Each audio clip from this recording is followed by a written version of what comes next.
Hey, this is Van Silk, Memorial Day 2024, Rock Bottom Sports.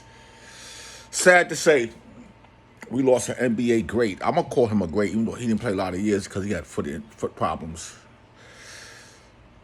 But as a sport analysis, I love, I love when he talked. I love his way of the game.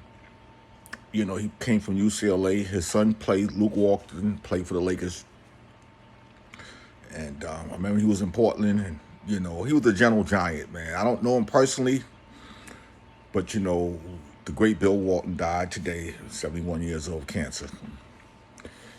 And my childhood memory it's just going all the way. Everything is gone. What I can say is, Bill Walton, thank you. You're up there with the other basketball guards. Hope you and Bill Russell have a great conversation. Listen, may you rest in peace. But I'm gonna leave it up to the ESPN analysis, sports writers, and those in basketball who had touched the hands and life of Bill Walton. This is Van Silk at Rock Bottom Sports. Fair use, ESPN. Y'all take it from here. Y'all have a blessed day. Breaking news into SportsCenter basketball Hall of Famer Bill Walton has died. The NBA announced that he had a prolonged battle with cancer and was surrounded by his family. Walton was a dominant center at UCLA, winning 2 titles, being named Player of the Year 3 times. He went on to win 2 championships in the NBA with the Trailblazers in 1977, with the Celtics in 1986. Beyond basketball, Walton was a truly unique individual. His love of the Grateful Dead, well known, and his big smile, always a welcome addition to our ESPN family. Bill Walton was 71. You're truly a titan in the world of basketball as we bring in R.J. Billis. And Jay, Michelle kind of alluded to it a second ago. I mean, dominant basketball player in and of itself, but such a huge personality. Your reaction to Bill Walton passing away? Well, Matt, I'm heartbroken. I grew up in Southern California and grew up with Bill Walton as an idol of mine. And we had a chance to work with him, just a genuine, beautiful person that always asked about you. And as much as he could talk endlessly and captivate everyone around the table with experiences from his life, that's not what he was about. He was about asking you about yours, and he was genuinely interested. One of the most generous souls I've ever been around, incredibly intelligent, well-read. I think a lot of people later in his career were captivated by his showmanship, but and sometimes that overshadowed, I think, especially for the younger players that he covered, the fact that he may have been the greatest college basketball player of all time. Mm-hmm. He was an all-time great pro as well. Injuries certainly affected that, but there was no doubt that it was Bill Walton and as far as I'm concerned, Bill Walton and Kareem Abdul-Jabbar as the 2 best centers that I've ever seen play. But more than that, and I think eclipsing that, he was an absolutely magnificent, beautiful person that you love to be around at all times, and a fabulous colleague that was more interested in his colleague's success than in his own. And as you know, that's truly unique in this business. Yeah, Jay, I want to go back to something you said about him growing up as your idol in Southern California. What did, because he was a part of those John Wooden teams at UCLA, some of the greatest basketball to ever be played. What did Bill Walton mean to that area of the country, perhaps for those that were out here in the Northeast and may not have been paying attention to his collegiate career? In the early 1970s, there were many that were not only observers but embedded in the game that would tell you that Bill Walton was the best player to ever play college basketball. He was a big-time scorer. He had 44 points in the title game, NCAA title game against Memphis State. He was 21 of 22 from the field in that game. Just a legendary performance. but that wasn't unique. I mean, he was dominant in almost every game he played. A voracious rebounder and perhaps the finest passing center, not only of his generation, but of all time. Outlet passing, you name it. He was a complete basketball player that could run, super athletic, was all about team, and he was the catalyst of that 88-game winning streak that UCLA had over that time period. There was certainly no better player while he was in school, and I'll say it again. I think it was he and Lou Alcindor, later Kareem Abdul-Jabbar, as the greatest college basketball players of all time in my book. Yeah, and you mentioned it. Look, he was the voice of Pac-12 basketball. All of us here at ESPN and college basketball fans around the country, they knew Bill Walton to be second to none in terms of entertaining while calling a college basketball game. And there might be people who think that was a show.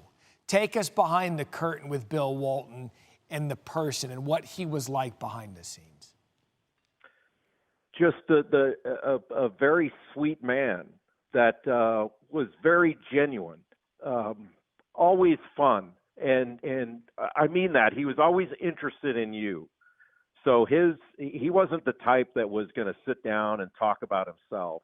He was going to draw you out and find out something about you and your family. Never failed. I was just talking with a colleague of mine and great friend, and I think he encapsulated it really well. He said there wasn't a time that he spoke to Bill Walton that Bill didn't ask and was interested in his family. And how is your family doing? Knowing everybody by name. When we worked together, whether it was Maui or doing a Pac-12 game together, he was endlessly interested in you. And he was just so much fun to be around. And I do think, look, he had an element of showmanship, especially later on in his career, that he embraced. But it wasn't necessarily him. It was just part of the show. But what was him was he put others first all the time. And I don't think I'm talking out of school in telling this, but Mike Breen took his father out to visit Bill one time. And Bill went so far out of his way to spend the day with Mike's father. And Mike told me, he goes, I'll never forget that, how generous he was to my dad. What's your personal and most memorable Bill Walton story? Well, I'm having a hard time keeping it together talking to you, Matt. Yeah, understood. You know, one is funny. He loved to call me Jake to intentionally get my name wrong, and I loved it. And maybe the funniest thing that he said on the air, Dave Pash and Bill and I were doing a Pac-12 game at Arizona. It was Colorado versus Arizona. And he went on some long soliloquy after talking about saguaro cactus and the mystical powers of the desert. He had mentioned the name of the former head coach at Kansas, Ted Owens, who's just another just magnificent person. He's in his 90s now, lives in Oklahoma. And then he says, Jake, you don't even know who Ted Owens is. I said, well, of course I do, Bill. Ted Owens recruited me. And he said, for what? And I fell on the floor laughing. I couldn't stand it. It was so good. What was he like? I mean, those of us at ESPN, we're calling games, we're out on the road. I mean, you're with the people you're calling games with for days at a time, sometimes more than your family, and it becomes your on-the-road family. And there's so many conversations and so many memories. You had the treat of going to dinner with Bill Walton on the road. What was this guy like when you guys were out at crew dinners, in coaches' meetings, and just getting ready for a broadcast in general? Yeah, that's a great question, Matt. It's really interesting. He was never the center of attention, even though everybody around him wanted him to be. He was always one of the group, but if he were going to be the center of attention, he would act to put the spotlight on someone else in the group. So he would be a ringleader of starting a conversation, but to draw out others and find out more about others, get others talking about themselves or their families. And he was incredibly intelligent and well-read and endlessly interesting. But if you ever, like before a game or an appearance, if I wanted to talk about, hey, Bill, what do you want to do on the air? He would always say, save it for the air. Please, save it for the air. And he'd say, Jake, you can say anything to me or about me. He was just the best. And there's truly never been anyone like him in the game. I've never met anyone like him. And I will be eternally grateful that I got to know him and call him a friend. And I know that this last question will be close to impossible to answer as best you can. In one word to you, sum up Bill Walton. One word. I would say authentic. There's only one.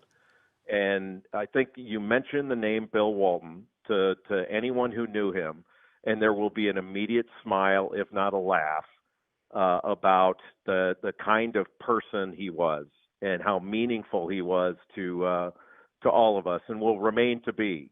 It's funny. We had a T-shirt made up this last year it was almost a Grateful Dead looking caricature of Bill, and I wore it during the Maui Invitational. I don't think I've had any inquiry as often as I did. Where can I get a Walton T-shirt? Everybody loved him, and I was chief among them. I love Bill Walton, and I'll always have him in a very special place in my heart.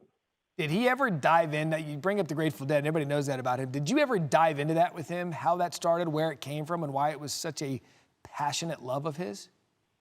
I mean, he went to Dead shows from the time that he was in college, I believe, and was a passionate fan of the Grateful Dead. And, he said it on broadcast. He would use Grateful Dead lines. But a number of my high school friends are Deadheads and still go to Dead shows. And every time they would see him, he'd remember him. They'd take photos together. They'd bag on me. He'd say, how's Jake? And but he's, it was a big part of his life. Music, literature, poetry, you name it. He led a very rich life away from basketball.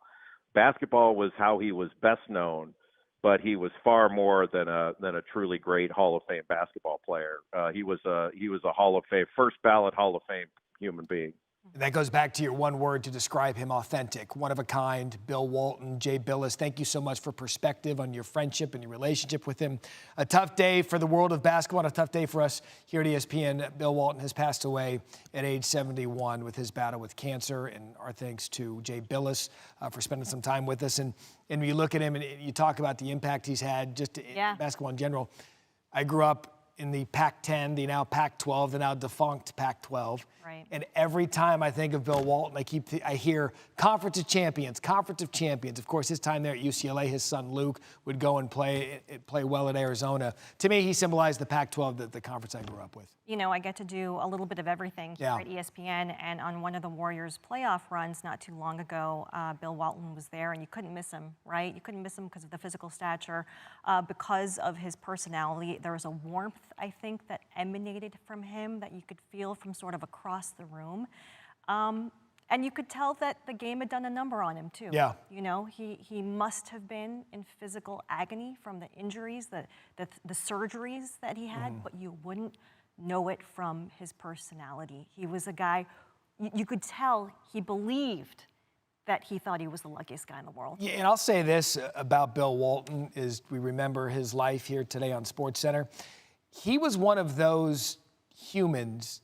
As Jay Billis, he was larger than life. He was a well-known name in the NBA because of his career, but certainly with college basketball. But he was one of those people that was such a superstar, but he was so approachable. How many times can you say that about someone with his stature physically and then in the world of media and sport? He's a guy that the college kids, and they tend to be fearless anyway, they just want to go up and talk to him. And I think that says a lot about what Jay Billis said about authenticity, that basketball was how he was known, but anyone could go up and talk to him. And to me, that's a true measure of who you were as a human being. It's just like Jay Billis said, Bill Walton, it feels strange and bad to say, was one of one. Again, our breaking news today on SportsCenter, we have said goodbye to basketball legend Bill Walton. Passes away at the age of 71. Our thoughts and prayers are with his family as we say goodbye to Bill Walton.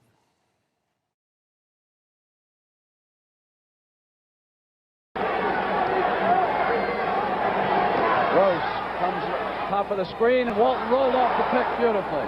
That's the first time we've Blazers ahead of the 76ers by a point. Gross came off, Walton rolling again. And there it is. Twice he has rolled off of picks on offense, and as Rick Barry has. Dawkins matched against Walton, and Henry Bibby will check back in. Left baseline, outside shot steal. And Walton was there, and then Irving went up, and here's Walton back in as Herm Gilliam stayed with it. On him.